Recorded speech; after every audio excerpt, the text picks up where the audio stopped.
certainly is, and always will be a part of the curriculum right here at Cabs Radio. Now it is lunch on Cabs. I've got to the Wednesday edition of Career Mode right here. You can always listen live on www.cabsradio.co.za. Right, so Dal, I want to ask a couple of, maybe just like one or two questions personally, just to ease off the show. Some of the perks of your job, well, I don't know if I'm going to call this a perk or what. Okay, first and foremost, who are your biggest clients? Is males or females? I have females as most of my clientele, like 95%. Wow. And okay, and how is that? What in fact, what's the difference between, how do you find it working with females and men? What's the difference in terms of attitude and their approach to wellness? Well, the difference between the genders would be like, for females, it's a personal thing.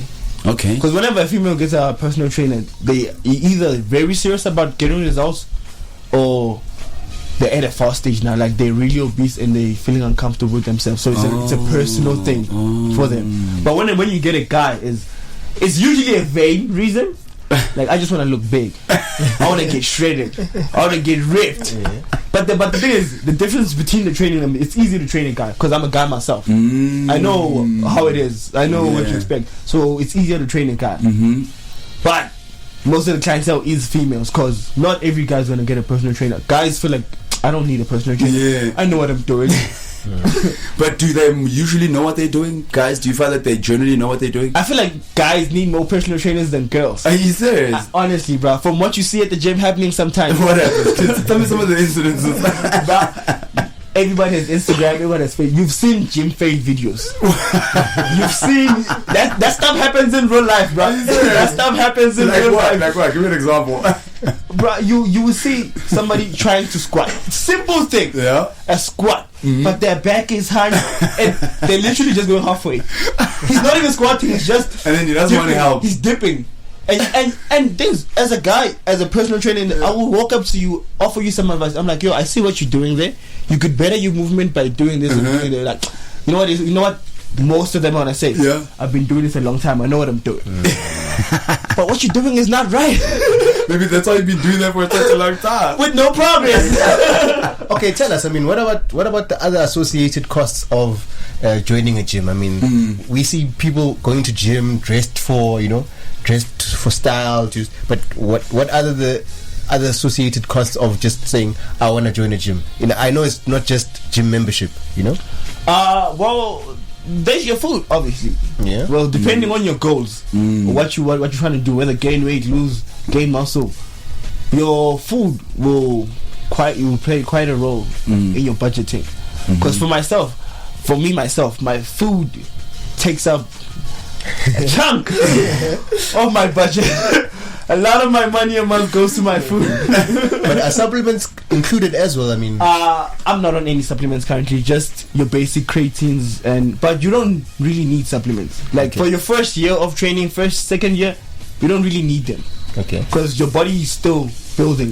That brings me to getting used to it. My final question. Right now, steroids and the link it has to learners using steroids in sports like rugby.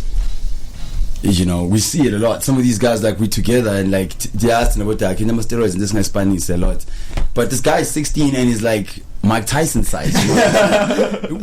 And what would you say with regards to that? The use of enhancers like steroids and so forth, especially amongst young school going. When is the right time for them to get into that, and what are the side effects? I'm not that. Okay, this is a very sensitive topic in the industry because nobody likes to admit whether they're using it or not. Yeah. But I don't really believe in the use of steroids, especially in children. But the people that use steroids, okay, not most of them, because the regular Tom and Dick that you see uses steroids, which they do not need to. But for these young kids, these sports people that use steroids, they're using them to get to that level. Like that elite level, which is not really necessarily a good thing, but that's what people want. That's what people want to see. That's what people want to watch. I don't want to watch a guy run render. I want to see you do crazy stuff. So that's what motivates them. That's what gives them that drive. Like, I want to get better, and I want to get better now. What about in school sports? What do you find that maybe there's high school rugby students that come through and you can tell? Are you able to tell if somebody's on steroids or not? You can make an educated guess, but you can't really say whether they are or aren't until you see them doing it. Until you see them doing it. And unless like some of the side effects show up, like the acne, the bad skin. Is it? So there are some side effects, but depending on what you're using, because steroids is just one. It's the label for what is inside, like supplements. There's different kinds of supplements for different things. Okay. Same applies to steroids. Oh. You get what I'm saying? Yes. So same applies to steroids, but the use of it amongst the young kids, especially in sports, is more of a pressure thing. Because I went to a rugby school. Like rugby was big in my high school, so you could imagine guys were really into that. I'm saying, you want to make first team, you gotta be elite. Because there's regular team, then there's first teams, and first teams get to go on to play national level. Exactly. From national level, you get to join a big team. So that's why they do these things. Because they're out there. We hate to admit it, but they're out there. And can I find out something? Is it true that one of the side effects is like these guys snap? Like if somebody's on steroids, like they will snap. Roid rage is what it's called. Oh yeah, what happens? It's Have you witnessed anything like that in the gym?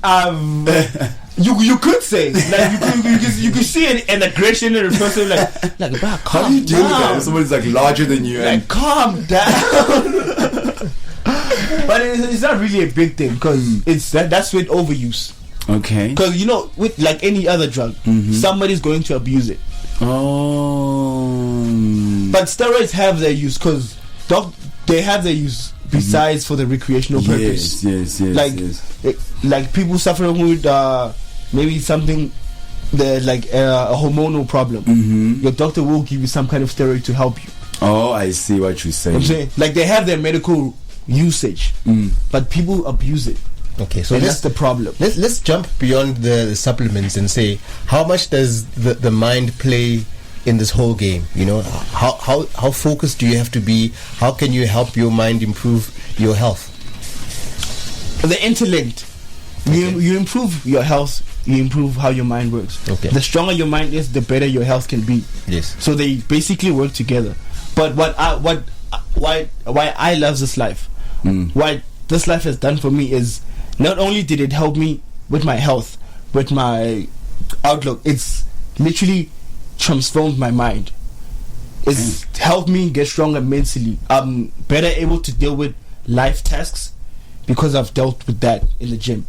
Like, because it takes a lot for you to put 100 kgs on your back, go down with it, and actually come back up. With that struggle, with the pain coming from your face, and still get back up. That translates itself outside of gym.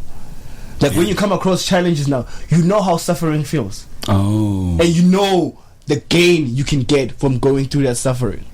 So that's why I say fitness, it helps you with a better life outlook. I'm going to take a short break. When we come back, it's the last 7 minutes. I'm sitting here with Dow and Jack. This is Career Mode. All right, it's been an